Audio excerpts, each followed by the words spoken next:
may araw ka rin. Mabubulok tayo sa impyerno. Hindi si ikaw, di ba, paano ka magalit?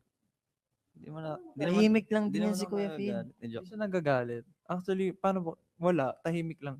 Dati nagbangayan kami nito. Ito yung Ayan. kwento ko sa van. Yan ang dapat natin pagkwentuhan. Kala niya kasi biro-biro pa. Seryoso na ako. So, siya, akala niyo. Wala ko nag-joke po kami. Iba na pala yung... Nasasaktan na ako. Tapos. Tagal na ito, mga 2022 pa ata. Tama, ata.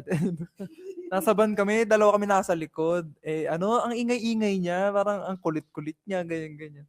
Tapos, as in, tahimik na ako nun, parang sabi, ayoko, napapagod na ako sa energy nitong hayop na to. Sorry.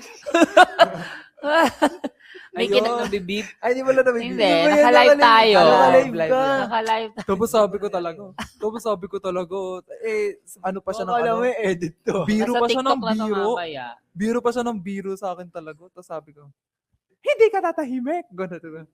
Ikaw yung mga biro mo, ayusin mo. As in, Hindi ako ganyan, tutuwa sa ganyan? kanya. Opo, ganun. Tapos siya Snap talaga siya. tapos tumahimik na lang siya. Kailan yun? Hindi ko alam yun. Dati pa yun. Dati pa. Nung gumanon si Franz, Tumahimik na-gets mo na seryoso na siya? Una pa lang, may sinabi rin ako sa'yo noon. Ah. Tapos napikon nga lalo. Oo, nung una.